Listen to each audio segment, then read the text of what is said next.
Day 222, Jeremiah 10, 11, 12, and 13. Have you ever had one of those seasons when life feels noisy? There are decisions to make. People have opinions. Your plans aren't working out the way you expected. And sometimes, even when you pray, you still find yourself wondering, God, what are you trying to say to me? Today's passages contain warnings, correction, pain, questions, and moments of deep intimacy between God and his prophet. But tucked inside them are whispers. Whisper 1. Don't let the noise tell you what to worship. We begin with God warning his people not to copy the practices of surrounding nations.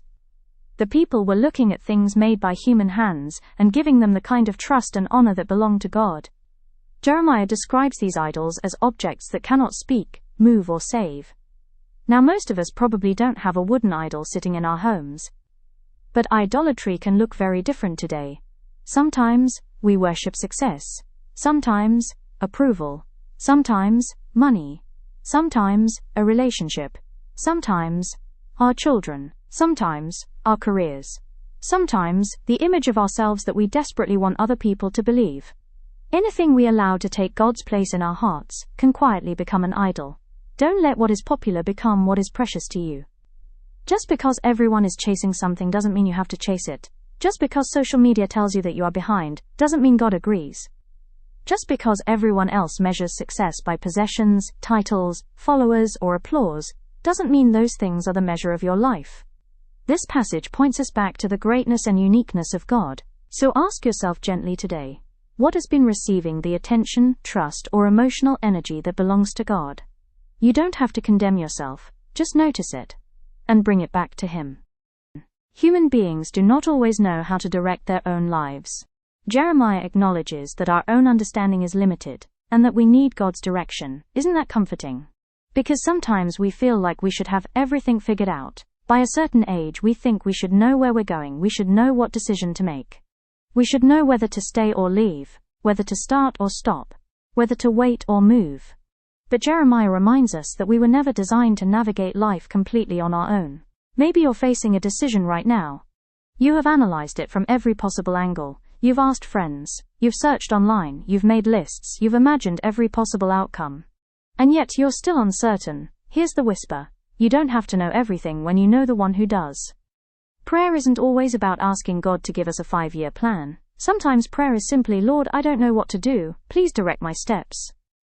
Take a moment, breathe in, and quietly say, God, I trust you with the road I cannot see.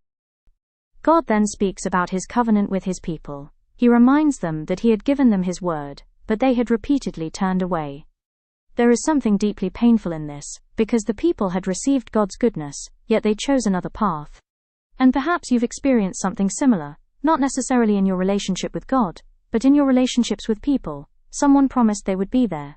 They weren't. Someone said they would change. They didn't. Someone made you feel safe. Then they betrayed your trust. And after enough disappointment, you may begin to expect everyone to leave. Everyone to fail you. Everyone to eventually become another painful lesson. But remember, human unfaithfulness does not change God's character.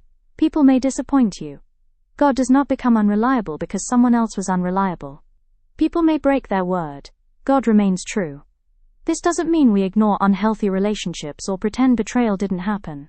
It means we don't allow someone else's failure to redefine our understanding of God's faithfulness. You can grieve what happened, without believing that God has abandoned you. Jeremiah asks God a difficult question. In essence, he is asking, why does the way of wicked people sometimes seem to succeed? Have you ever wondered that? Why does the dishonest person seem to prosper? Why does the person who hurt others appear to be doing perfectly well? Why does the person who does the right thing sometimes struggle? Why does obedience sometimes feel harder than compromise? Jeremiah doesn't hide his questions. He brings them to God. And I love that. Because faith doesn't mean pretending that difficult questions don't exist. Sometimes faith looks like taking the difficult question directly to God. Maybe your prayer today doesn't sound polished. Maybe it's, God, I don't understand. Why did this happen? Why hasn't anything changed? How long will this take? Why them and not me? You can bring that prayer. God is not threatened by your questions. But there is another beautiful lesson here. God doesn't simply comfort Jeremiah. He also challenges him to grow. God essentially asks Jeremiah to consider how he will manage greater challenges if he is already struggling with the smaller ones. Sometimes the answer to our prayer isn't immediate removal of the difficulty. Sometimes God is strengthening the person walking through it. Your difficult season may be developing a strength you will need later. Don't waste the season. Ask, Lord, what are you developing in me here? Whisper 5. Obedience sometimes looks strange before it makes sense. We move on to encounter a very unusual picture. God gives Jeremiah an object lesson involving a linen belt. Jeremiah follows God's instructions, even though the action may have seemed strange. The lesson was eventually connected to God's people and their relationship with Him. This makes me think about how often God asks us to do things that don't immediately make sense.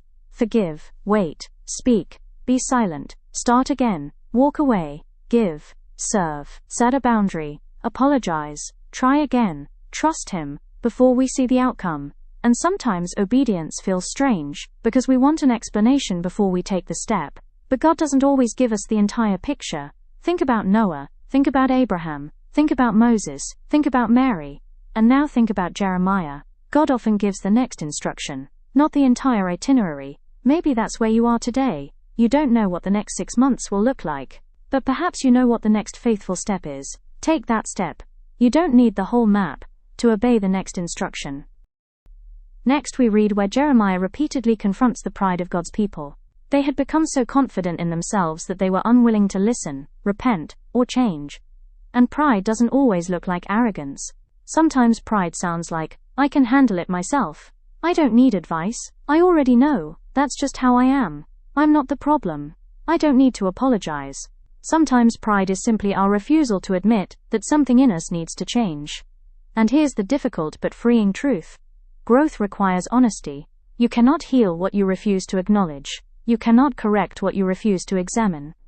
You cannot become different while constantly defending the person you have always been. Perhaps today, God isn't asking you to change everybody around you. Perhaps He's gently asking, what needs to change in you? Sit with that. No shame, no condemnation, just honesty. Beneath all the warnings, there is a God who is still speaking. A God who warns because He cares. A God who corrects because He wants restoration. A God who confronts because He has not stopped pursuing His people. Jeremiah's message isn't simply you have failed. It is also listen, return, remember who you belong to. And perhaps that's the whisper someone listening today needs most. You've made mistakes. You have wandered. You've ignored some things you knew God was asking you to address. Maybe you've become distracted. Maybe you've grown spiritually tired. Maybe you've allowed disappointment to create distance between you and God. But the fact that God is still speaking means the story isn't over. You can return. You can begin again. You can surrender again. You can say, Lord, I've been going my own way. I'm ready to listen again. And that simple prayer can become the beginning of a new chapter. Remember, don't let the noise tell you what to worship. God can handle your confusion. Human unfaithfulness doesn't change God's faithfulness. You can bring your difficult questions to Him. You don't need the whole map to take the next faithful step. Be willing to examine your own heart. And most importantly, God is still calling you back. So wherever you are today, slow down, listen, trust, and take the next step with God. Until next time, may you find courage in His correction, peace in His presence, and grace for the journey ahead.